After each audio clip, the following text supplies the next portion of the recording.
First contact, unexpected visitors.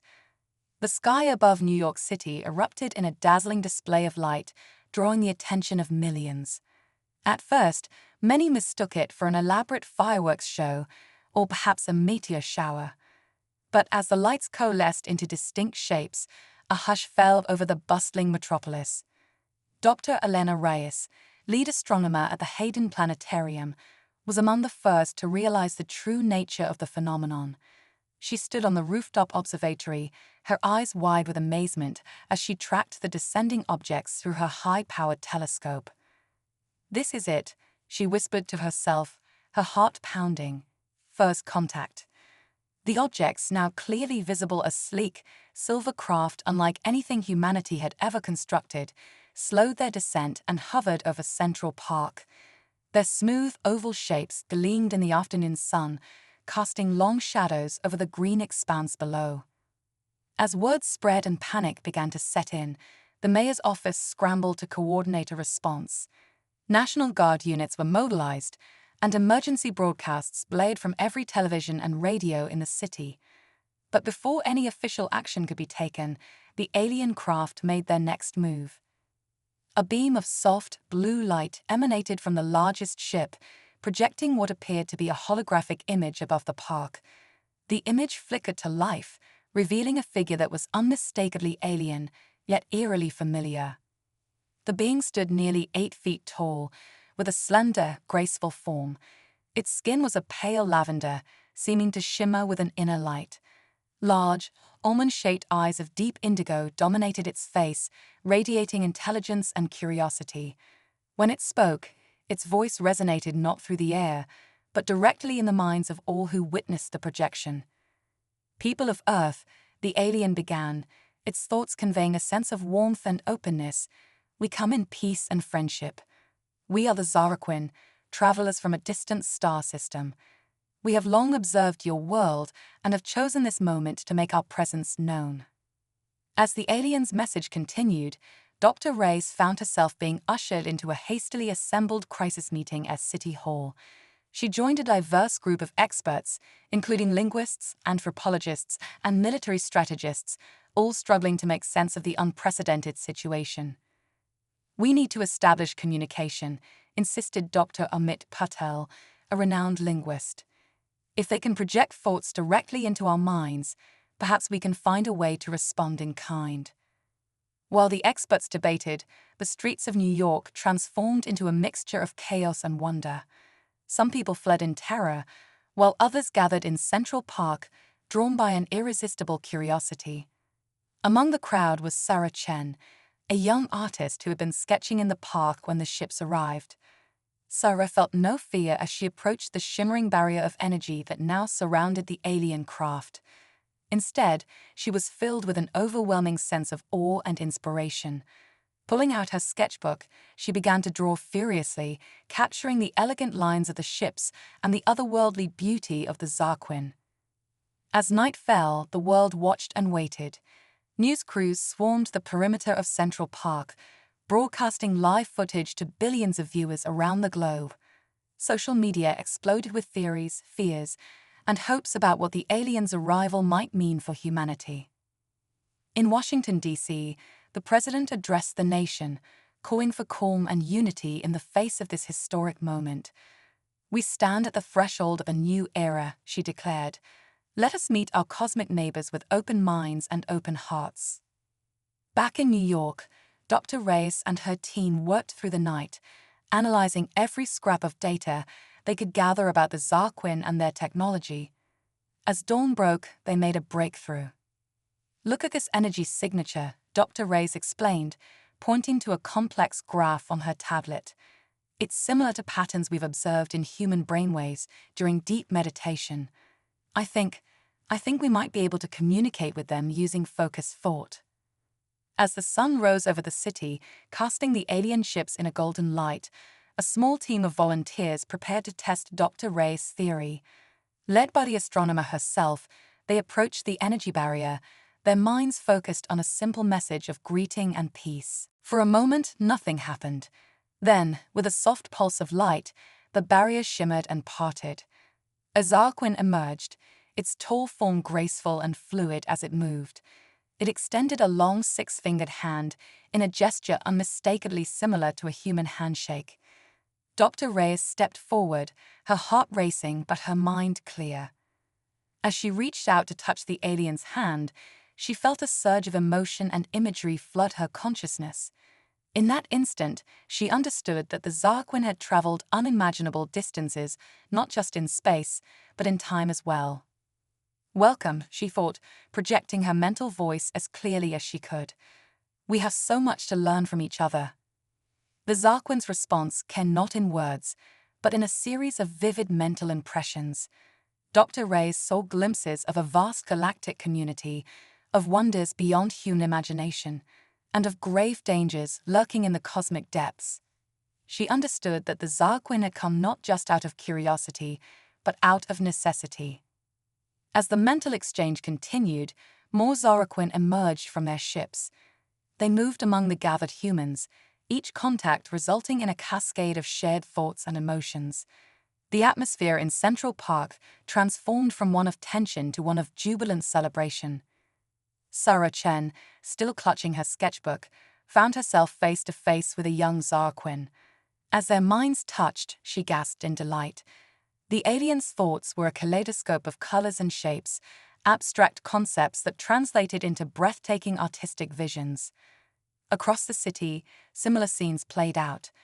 The Zarquin's ability to communicate through thought transcended language barriers, allowing for a depth of understanding that would have taken years to achieve through conventional means. As the day wore on, world leaders converged on New York, eager to establish diplomatic relations with the alien visitors. The United Nations hastily convened a special session, with the Zarquin representatives in attendance. Dr. Reyes, now acting as the primary human liaison, stood before the assembly. "Today marks the beginning of a new chapter in human history," she announced, her voice steady despite her exhaustion. "The Zarquin have shared with us knowledge that will revolutionize our understanding of the universe. But they have also warned us of challenges that lie ahead, challenges that we can only face together." As she spoke, the Zarquin projected images of distant worlds and advanced technologies. They showed humanity glimpses of clean energy sources that could end pollution, medical breakthroughs that could cure diseases thought incurable, and faster-than-light travel that could open up the galaxy to exploration. But alongside these marvels, they also revealed darker visions, hostile alien races, cosmic phenomena that threatened entire solar systems, and the looming specter of entropy that endangered all life in the universe. The message was clear. Humanity was being offered a chance to join a greater galactic community, but with that opportunity came great responsibility. The path ahead would not be easy, but it promised adventures and discoveries beyond imagination. As the first day of this new era drew to a close, a sense of hope and excitement permeated the air. Humans and Zarquin alike looked to the star-filled sky, knowing that the universe had suddenly become a much larger, more wondrous, and more complex place. Dr. Reyes, standing once again on the rooftop observatory where she had first witnessed the alien's arrival, felt a profound sense of change. The world she had known yesterday was gone, replaced by one filled with limitless possibilities. "We're not alone anymore," she murmured to herself, a smile playing on her lips. "And we never will be again." As night fell over New York City, the Zarquin ships glowed softly, a testament to the incredible journey that lay ahead for both species. Humanity had taken its first steps into a larger universe, and the adventure was only just beginning. Cultural exchange, breaking down barriers. The weeks following first contact were a whirlwind of activity and discovery. As news of the Zarquin's arrival spread across the globe, humanity grappled with a monumental shift in its collective worldview. Governments scrambled to adapt policies, religious leaders sought to reconcile ancient beliefs with cosmic realities, and ordinary citizens found their daily lives transformed by the presence of their new alien allies. In New York City, now the unofficial capital of Earth-Zarquin relations, a unique experiment in cultural exchange was taking shape. The mayor, in collaboration with the Zarquin representatives, had designated a section of Central Park as the Interspecies Cooperation Zone, or ICZ. Dr. Elena Reyes, still serving as the primary human liaison, stood at the entrance of the ICZ, marveling at the sight before her. The once familiar landscape of the park had been transformed. Zarquin bioorganic structures, shimmering with bioluminescent patterns, stood alongside human-built pavilions. The air hummed with a mix of human languages and the telepathic resonance of Zarquin communication. "It's more beautiful than I could have imagined," Elena murmured to her Zarquin counterpart, Zalarin. The tall, lavender-skinned alien inclined its head in agreement, its thoughts projecting a sense of pride and excitement. "Our peoples have much to learn from one another," Zalrin's mental voice resonated in Elena's mind. "This is but the first step on a long journey of understanding." As they walked through the ICZ, Elena and Zalrin observed the myriad interactions taking place. In one area, a group of human chefs worked alongside Zarquin nutritionists, experimenting with alien ingredients to create new fusion cuisines. The air was filled with exotic aromas as human spices mingled with extraterrestrial herbs. Nearby, a class was in session. A Zarquin educator, its body pulsing with patterns of light that corresponded to its thoughts, was teaching a group of ether-human students about the fundamentals of faster-than-light travel. The humans' faces were masks of concentration as they struggled to grasp concepts that challenged their understanding of physics. "I never thought I'd see the day when humanity would be learning the secrets of the stars," Elena remarked, her heart swelling with pride at her species' adaptability.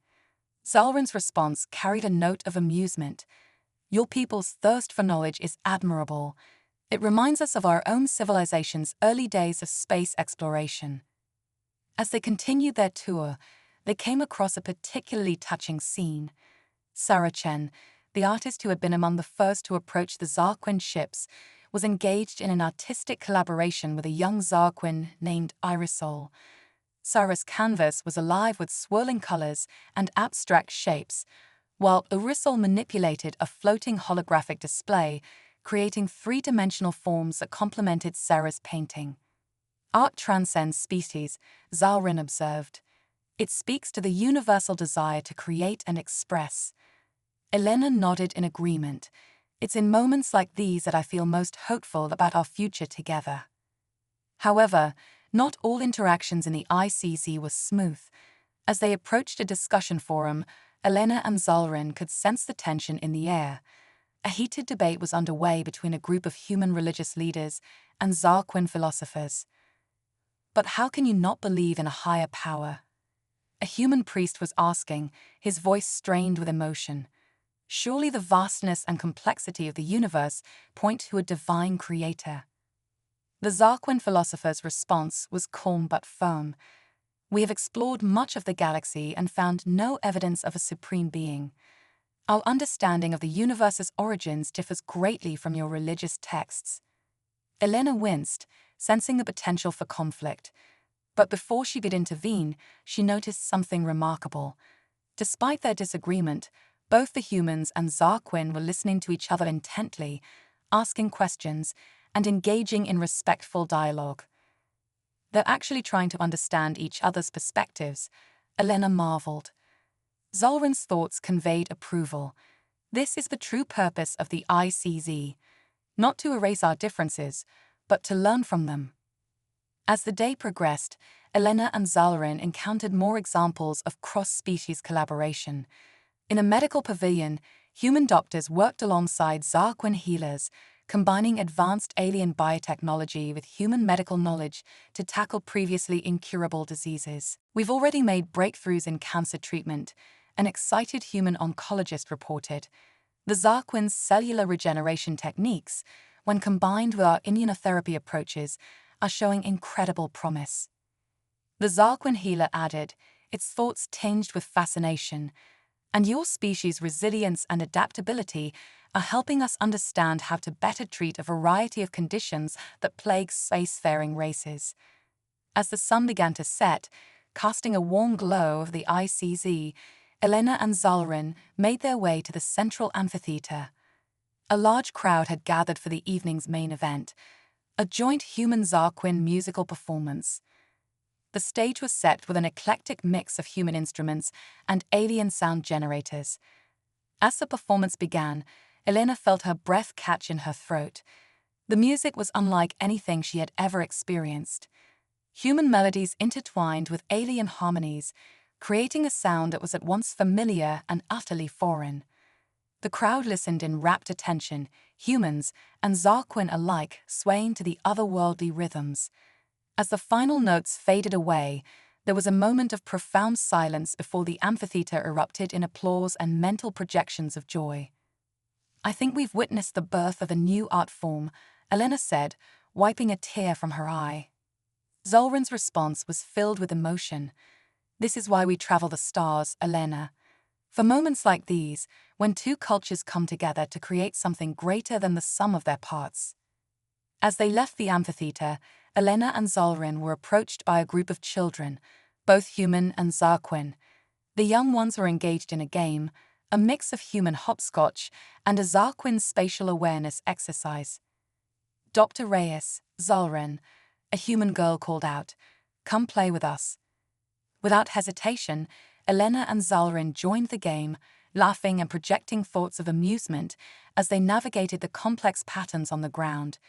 In that moment, surrounded by the joyful sounds of children from two worlds, Elena felt a profound sense of hope for the future. As night fell and the bioluminescent structures of the ICZ lit up in a dazzling display, Elena and Zolrin stood at the edge of the park, looking out over the city's skyline. "We've come so far in such a short time," Elena mused, "but I can't help feeling that this is just the beginning." Zolrin's response was tinged with both excitement and caution. "Indeed, my friend, we have made great strides in understanding each other. But the true test of our alliance lies ahead. The galaxy is vast and full of wonders, but it is not without its dangers." Elena nodded, a shiver of anticipation running down her spine. "Whatever challenges we face, we'll face them together." As they stood there, a human and an alien united in friendship, the stars above seemed to shine a little brighter, hinting at the incredible adventures that awaited them in the cosmic ocean. Looming threat, the common enemy emerges.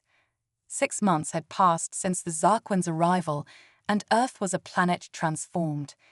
The Interspecies Cooperation Zone in New York had been so successful that similar centers had sprung up in major cities across the globe. Humanity was advancing at an unprecedented rate, adapting Zarquin technology to solve age-old problems of energy, food production, and environmental degradation. But on a crisp autumn morning, as Dr. Elena Reyes prepared for another day of interspecies diplomacy, an urgent message from Zolrin interrupted her routine. "Elena, we need you at the Orbital Command Center immediately." Zolrin's thoughts carried an undercurrent of alarm that made Elena's heart race. "A situation has developed." Within the hour, Elena found herself aboard a Zarquin shuttle, streaking through the atmosphere towards the newly constructed space station that served as the joint human-Zarquin command center.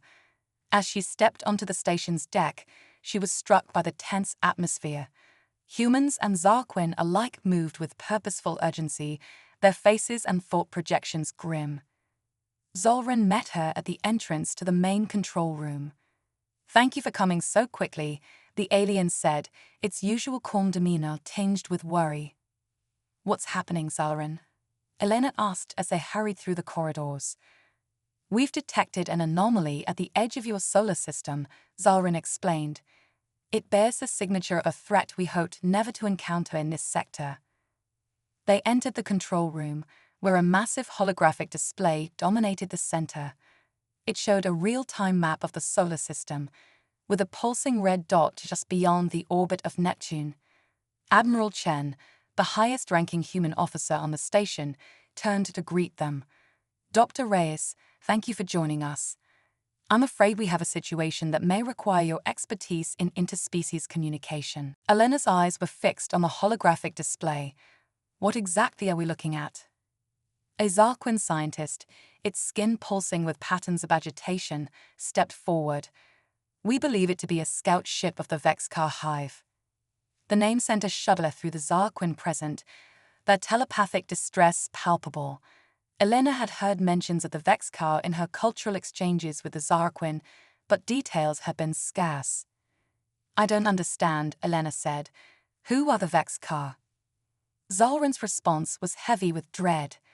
They are a collective consciousness, a hive mind that seeks to assimilate all sentient life into its neural network. They are the reason we developed our faster-than-light technology to stay ahead of their expanding territory. Admiral Chen's face hardened, and now they found us. The implications hit Elena like a physical blow. But why? Why come here? Your world is unique, Elena, Zalrin explained. The diversity of life on Earth, the complexity of your ecosystems, the richness of your cultures, all of these make your planet irresistible to the Vexcar. They seek to add your biological and cultural distinctiveness to their own. The control room erupted into a flurry of activity as more data streamed in. The Vexcar scout ship was moving, probing the outer reaches of the solar system. We need to prepare Earth's defenses, Admiral Chen declared. Dr. Reyes will need you to help coordinate with governments worldwide. The public needs to be informed, but we can't risk causing a panic. Elena nodded, her mind racing. What about the United Nations? We should convene an emergency session. Agreed, the Admiral said. But first, we need to understand what we're up against. Zalrin, what can you tell us about Vexcar capabilities?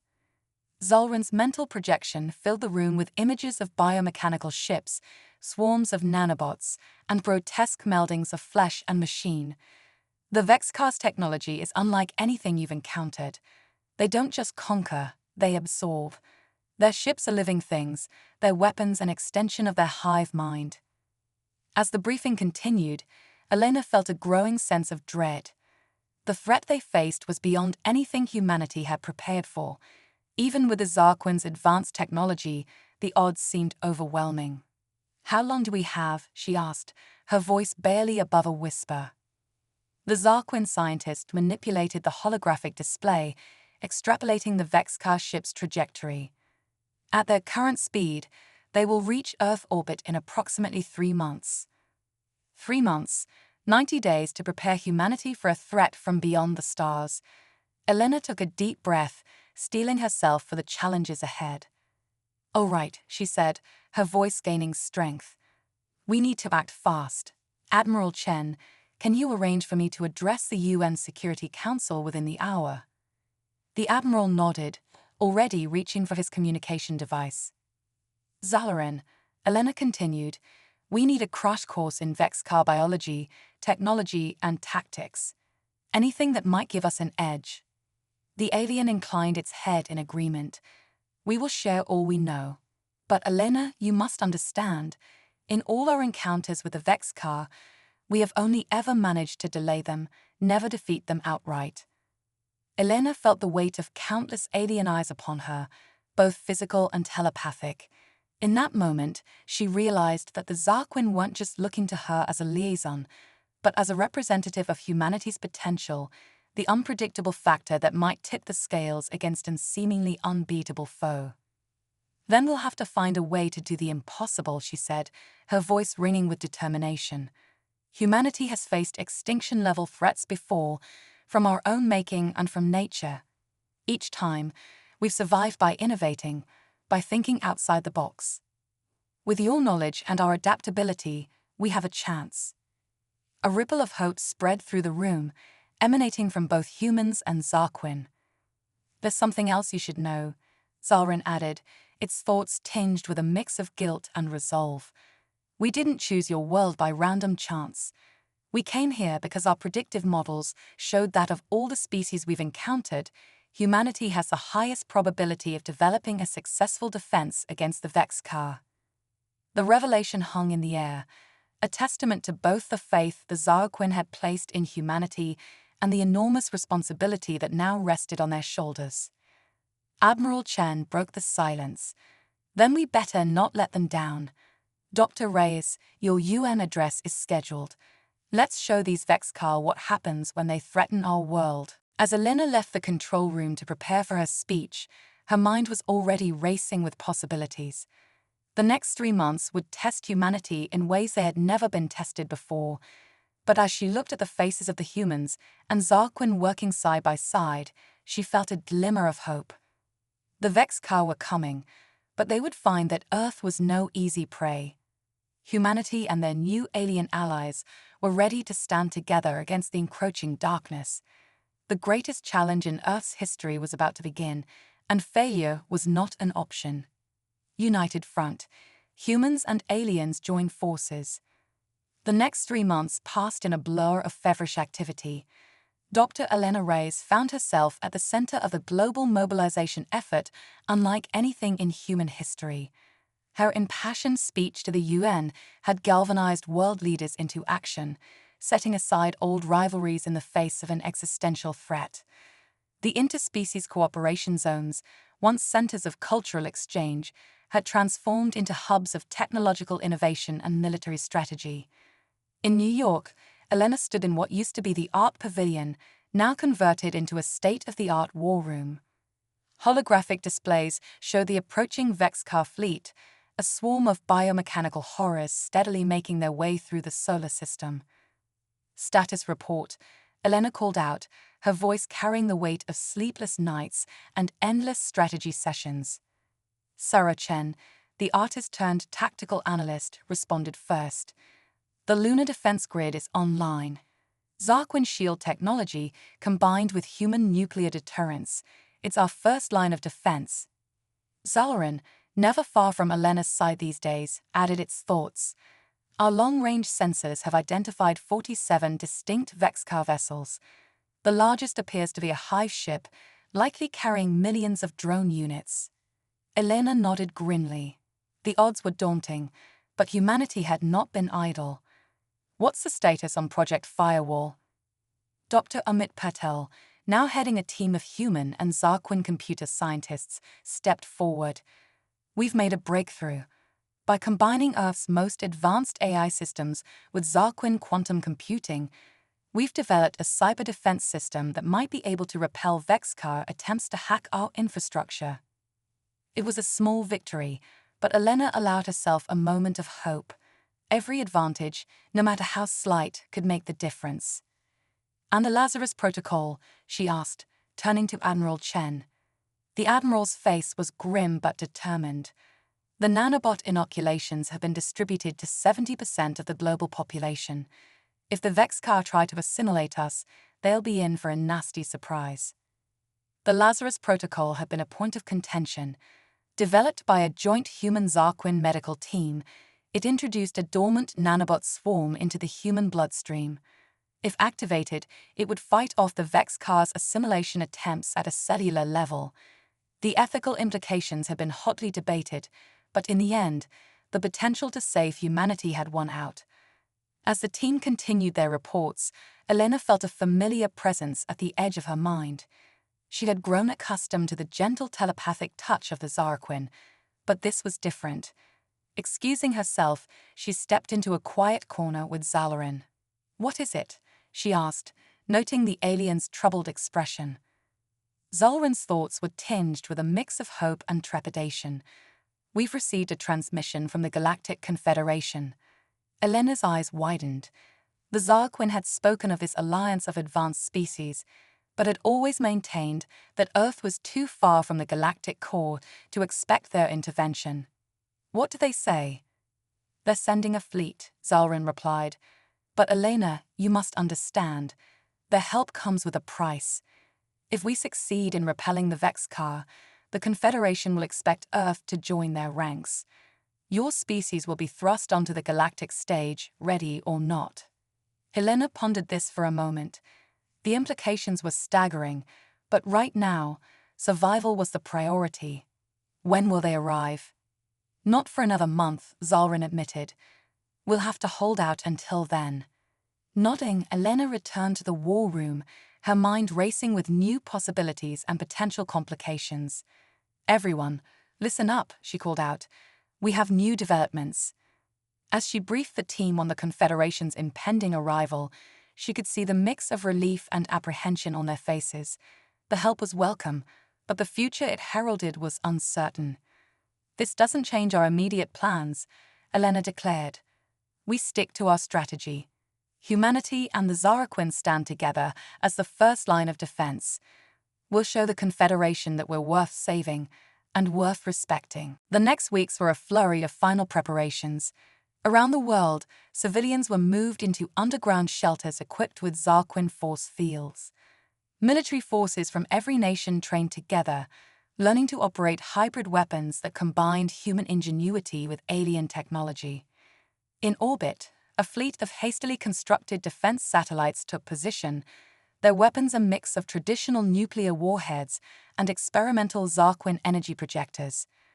On the Moon, a joint human-Zaraquin task force manned the massive railguns built to target the approaching Vexcar ships.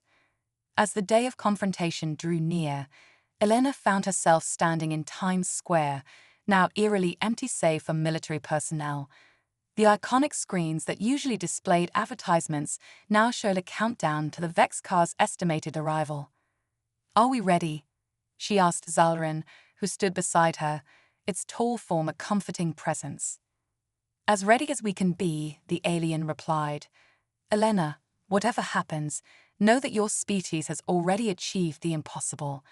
The unity and adaptability you've shown, it gives hope not just to Earth, but to all free species in the galaxy." Elena managed a smile. "Let's hope it's enough." Suddenly, alarms blared across the city. Elena's comm device crackled to life with Admiral Chen's voice. "They're here. Vexcar fleet dropping out of FTL at the edge of the lunar orbit." Elena and Zalarin rushed to the nearest transport, heading for the command center. As they flew over the city, they could see the sky lighting up with the fire of orbital combat. The Vexcar had arrived ahead of schedule, hoping to catch Earth off guard, but humanity was ready. In the command center, chaos reigned as reports flooded in from around the globe. The lunar defense grid had opened fire, destroying 2 Vexcar ships in the opening salvo.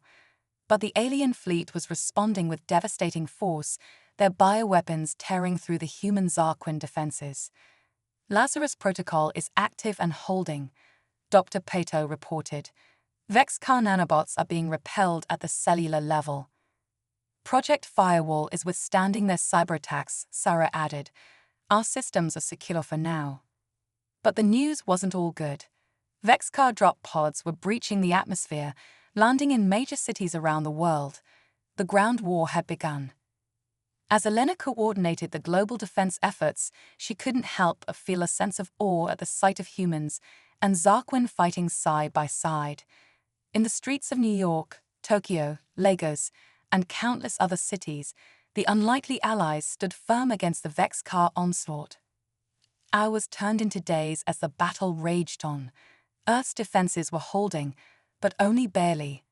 The Vexcar's numbers seemed endless, their hive mind adapting to every strategy the defenders employed. Just as it seemed the tide was turning against them, a new alert sounded. Admiral Chen's voice, hoarse from days of non-stop combat, rang out. "New contacts detected. Massive energy signatures. It's the Confederation fleet." A cheer went up in the command center as the screen showed hundreds of advanced ships dropping out of faster-than-light travel, engaging the Vexcar from behind.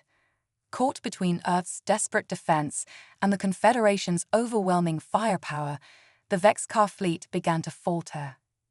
Elena felt a surge of hope, but she knew the battle was far from over. The Vexcar High ship, a massive structure that dwarfed even the largest Confederation vessels, remained untouched, coordinating its drones with terrifying efficiency. "We need to take out that High ship," Elena declared. "It's the key to their entire operation." Zalwyn's thoughts resonated with grim determination. "I have an idea, but it's risky. We'll need a small team to infiltrate the High ship and deploy a quantum disruptor at its core. It will sever the Vexcar's hive-mind connection." Elena nodded, already knowing what she had to do. "I'll lead the team." As preparations were made for this final, desperate mission, Elena looked out at the battle-scarred Earth below. The planet she had sworn to protect hung in the balance, its fate resting on the success of this last, daring plan. With a deep breath, she turned to her team, a mix of hardened human soldiers and Zarquin warriors. "Let's finish this," she said, her voice steady and determined. "For Earth, for the Zarquin, and for every free being in the galaxy." As they boarded the stealth shuttle that would take them into the heart of the enemy, Elena felt a strange calm settle over her. Whatever the outcome, humanity had proven itself. They had faced an unimaginable threat and stood their ground, forging an alliance that spanned the stars. The shuttle's engines ignited, propelling them towards the looming bulk of the Vexcar Hive ship. The final battle for Earth's future was about to begin. Victory and beyond, a new galactic era begins. The stealth shuttle carrying Elena and her mixed team of humans and Zarquin slipped through the chaos of the space battle, its advanced cloaking technology rendering it invisible to the Vexcar's sensors. As they approached the massive Hive ship, Elena felt her heart racing, the weight of their mission pressing down on her. "Remember," she said to her team, her voice steady despite her inner turmoil, "once we're inside, we'll have to move fast. The Vexcar will detect us as soon as we breach their hull." Zalaran, seated beside her, projected thoughts of reassurance. "Our diversionary attacks should keep most of their forces occupied. We'll have a narrow window of opportunity." The shuttle shuddered as it made contact with the Hive ship's outer layer. Specialized cutting tools, combining human ingenuity with Zarquin technology, began to carve an entrance. As the hull gave way, Elena took a deep breath. "This is it. Let's move." They poured into the alien vessel, immediately assaulted by the bizarre biology of the Vexcar ship. The corridors pulsed with an eerie, organic light, and the air was thick with a fog of nanobots. Thanks to the Lazarus Protocol, the team was protected from assimilation, but the environment was still hostile. As they pushed deeper into the ship, they encountered pockets of Vexcar resistance. The drone-like creatures, more machine than organic, swarmed towards them in waves. The human soldiers unleashed volleys from their hybrid weapons, while the Zarquin used their telepathic abilities to confuse and disorient the enemy. Elena, leading from the front, felt a surge of pride as she watched humans and Zarquin working in perfect synergy. This was what they had trained for, what they had built their alliance on. As they neared the central core, the resistance intensified. "They know we're here," Zalrin communicated telepathically. "We must hurry." Suddenly, the corridor ahead of them transformed, the walls sprouting metallic tendrils that reached for the intruders. Elena reacted instinctively, activating a device on her wrist. A shimmering energy field expanded around the team, repelling the Vexcar's adaptive defenses. "Nice work, Dr. Poto," Elena muttered, silently thanking the scientist for his last-minute addition to their arsenal. They fought their way through increasingly desperate Vexcar forces, each step bringing them closer to their goal. Finally, they'd breached the massive doors leading to the Hive ship's core. The chamber beyond was a nightmarish fusion of organic and mechanical components. At its center floated a pulsating, crystalline structure, the heart of the Vexcar hive mind. "There," Elena shouted, pointing at the crystal. "Plant the quantum disruptor." As her team moved to follow her orders, a new threat emerged. From the shadows stepped a figure unlike any Vexcar they had encountered before. It was larger, more individualized, its eyes glowing with malevolent intelligence. The Hive Queen, Zalrin's thoughts radiated alarm, the living embodiment of the Vexcar collective. The Queen's voice, when it came, was not sound, but a painful intrusion directly into their minds. "Foolish creatures, your resistance is futile. Your uniqueness will be added to our own. Why do you fight the inevitable?" Elena stepped forward, her voice firm despite the psychic assault. "Because we choose our own destiny. Because diversity, free will, and individuality are worth fighting for." With a gesture from the Queen, The chamber came alive with defensive systems. Energy beams lashed out, and swarms of nanobots descended upon them. The team scattered, engaging in a desperate battle while trying to reach the core. Elena found herself face to face with the Hive Queen, the alien's towering form looming over her. As they clashed, Elena wielding a Zarquin energy blade, while dodging the Queen's deadly appendages, she realized that this was more than a physical battle. The Queen was attacking her mind, trying to break her will. Through the mental onslaught, Elena caught glimpses of the Vexcar's history. Countless worlds assimilated, civilizations reduced to mere data in the hive mind. But she also saw their fear. Fear of the unpredictability of free beings, fear of the chaos of individuality. "You're afraid of us," Elena gasped, parrying another blow. "Afraid of what we represent." The Queen's attacks intensified, but Elena stood her ground. In that moment, she felt the strength not just of humanity, but of the Zarquin and every free species in the galaxy flowing through her. With a final, desperate lunge, Elena drove her energy blade into the Queen's central processor. At the same instant, she heard a triumphant shout from across the chamber. The quantum disruptor had been planted. "Now," Elena yelled, "activate it." The world seemed to hold its breath for a moment. Then, with a sound that defied description, the quantum disruptor activated. Waves of energy pulsed outward, severing the connections of the hive mind. The effect was immediate and dramatic. All around them, Vexcar drones began to falter and collapse. The Queen, her connection to the collective shattered, let out a psychic scream of agony and disbelief before crumpling to the ground. As the team raced back to their shuttle, the hive ship began to break apart around them. They barely made it out before the massive structure imploded, taking with it the heart of the Vexcar invasion force. In the aftermath of the hive ship's destruction, the remaining Vexcar vessels fell into disarray. The combined forces of Earth, the Zarquin, and the Galactic Confederation made short work of them. As Elena's shuttle docked with the orbital command station, she was greeted by thunderous applause. Humans and aliens alike celebrated their shared victory. Admiral Chen, his uniform battered but his eyes shining, embraced her. "You did it, Doctor. You saved us all." The days that followed were a whirlwind of recovery efforts, diplomatic meetings, and galaxy-shaking revelations. The Galactic Confederation, impressed by Earth's role in defeating the Vexcar, extended an invitation for both humanity and the Zarquin to join their ranks.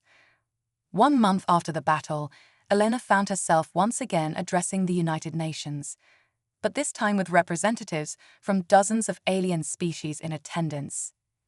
"We stand at the dawn of a new era," she began, her voice carrying to every corner of the globe and beyond, to countless worlds across the galaxy.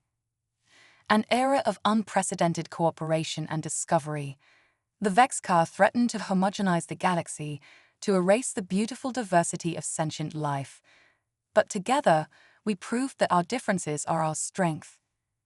She paused, looking out at the sea of faces, human and alien, united in their shared experience.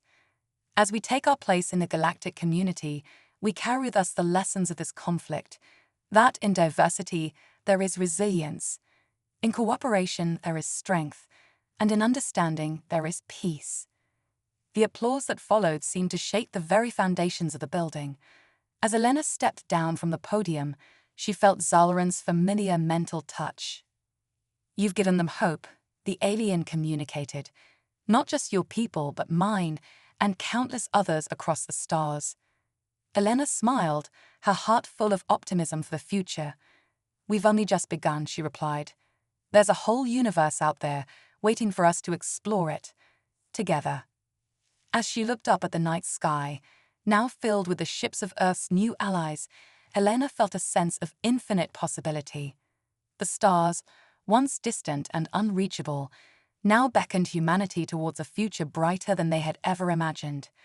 The threat of the Vexcar had been vanquished, but Elena knew that other challenges would arise.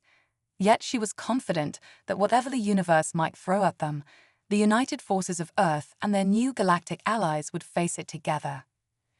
As the celebration continued around her, Elena allowed herself a moment of quiet reflection.